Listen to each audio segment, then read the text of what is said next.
Uranus is not only an absolute planetary maverick, but also a complete research mystery.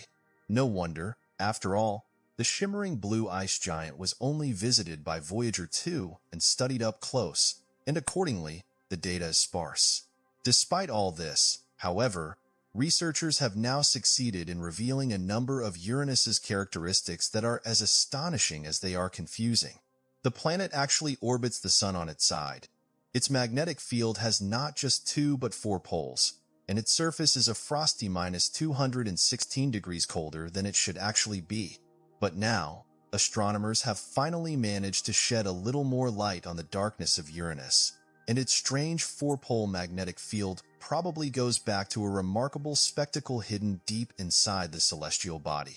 The Uranus family has grown because it was only a few months ago that experts announced that they had detected a previously unknown moon in the realms of the distant ice giant.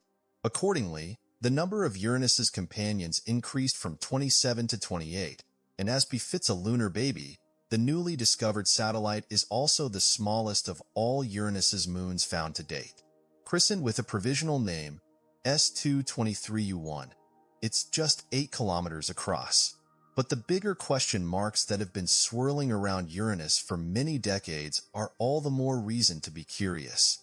As already mentioned, this is primarily because the most up-to-date data available to us about this bizarre ice world still dates from 1986. But although the information collected by Voyager may second seem a bit outdated, it's still good for new surprises. In detail, the Voyager datasets revealed a strikingly strong radiation belt full of energetic, fast-moving electrons in the planet's magnetosphere. The intensity of the particle currents was even comparable to that in the extreme magnetosphere of Jupiter. But in contrast to the king of our planetary system, there was hardly any plasma in the realms of Uranus from which the electrons could have originated. This seemed all the more puzzling given that the 5 largest Uranian moons should have been incessantly releasing water molecules into space, which would then be ionized by the magnetosphere of the ice moon. And so it was that for decades, experts struggled with the Voyager data, and only now have they managed to provide an explanation for these strange conditions. In fact, the key to the astronomical breakthrough was also hidden in the old datasets, but the scientists had simply overlooked it until now. This only changed when the team led by Jamie Jeansky from NASA's Jet Propulsion Laboratory took another look at the data. Voyager 2 had also analyzed the radiation and particle density in space in the days before and after its flyby of Uranus. But in fact, a strong solar storm had occurred shortly before the passage. This compressed the magnetic field of Uranus and tore the surrounding plasma out into space with it. And while this event robbed the magnetosphere, the solar storm filled the planet's radiation belt with high-energy electrons in the same breath.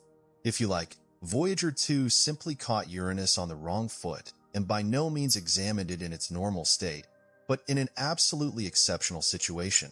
Experts say that the planet's magnetosphere would have looked completely different if the probe had arrived just a few days earlier. And yet, in a way, Voyager 2 did have amazing timing. After all, the extreme conditions at the time are likely to occur only about 4% of the time. Diamonds are raining inside Uranus. There is no question that the decoding of this almost 40-year-old plasma mystery marks an important intermediate step in Uranus research. But there is also no question that the ice giant's exotic magnetic field continues to present us with major problems. But how is a planet's magnetic field formed in the first place? Well, in the case of our earthly home, which is known to have a typical dipole magnetic field, this is created by convection currents in the liquid outer core, which act in combination with the solid iron core as a geodynamo. However, this so-called dipole field, which has 2 opposite poles, requires a certain minimum thickness of the convective layer. This does not appear to be the case with Uranus, and the experts' models show that a non-dipole magnetic field can be generated when the currents responsible are confined to a thin layer relatively far out.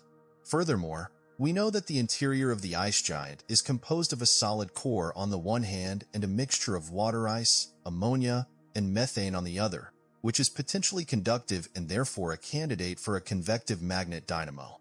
What we don't know, however, is what the lower layers of Uranus look like and what could block the currents at these planetary depths. One theory is based on the assumption that the water there assumes an exotic superionic state, which means nothing more than that the oxygen atoms of the water molecule form a solid lattice in which the hydrogen ions can move around freely. On the other hand, there is a theory that probably corresponds to the wildest dream of every jeweler. It could actually be raining diamonds inside Uranus.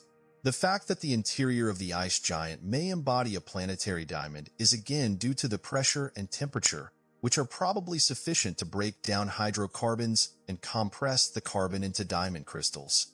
In the same breath, this gemstone rain could also explain why the planet has a multipolar magnetic field. After all, the diamonds also tear gas and ice into the depths, which ultimately causes convection currents in the mantle.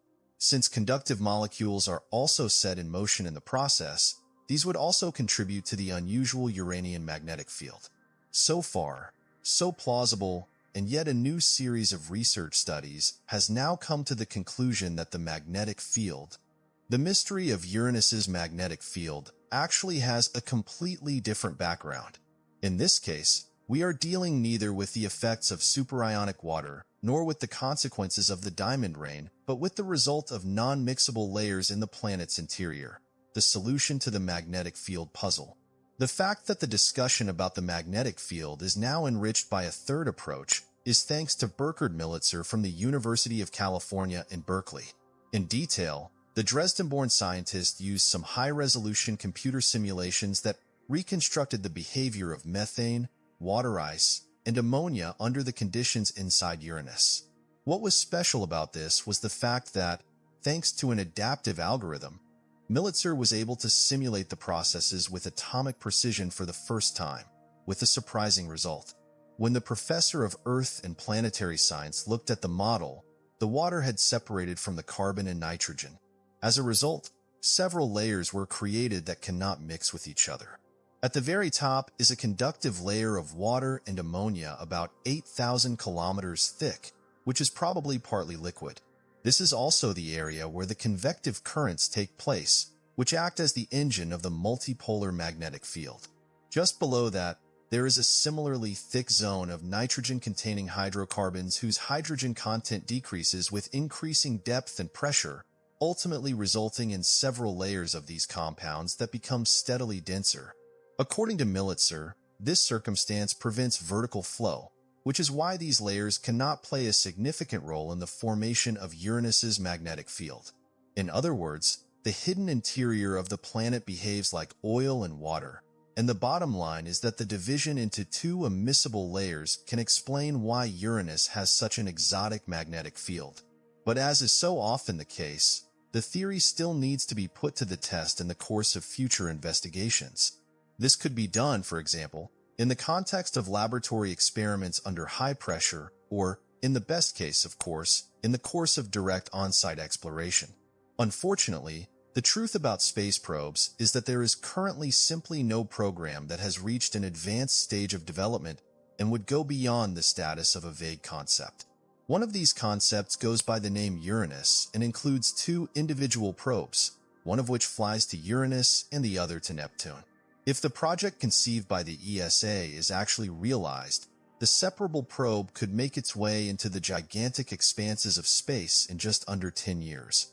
Whether and when this project will actually be realized, however, is currently still written in the stars, and with it, all the answers to the Uranus questions that are still unanswered. As briefly mentioned at the beginning, the ice giant is tilted at almost 90 degrees, and its rotational axis is thus in stark contrast to those of all the other planets in the solar system. In principle, researchers assume that the celestial body was tipped on its side by a massive impact. But exactly how this brutal event unfolded and how it influenced Uranus in the period that followed is still an unsolved mystery. A simulation had shown that the ice giant could have collided with a protoplanet twice the size of the Earth about 4 billion years ago. Since the oversized collision partner hurled ice and rock into the core of Uranus, this incident is sometimes used to explain the planet's multipolar magnetic field. However, this also applies to the inexplicable coldness of the celestial body. Although Uranus is not the outermost planet of the solar system, it is the coldest of all, with a minimum temperature of -224 degrees Celsius. In this regard, the collision could have stored enormous amounts of ice in the outer reaches of Uranus's mantle, significantly affecting the planet's heat flow.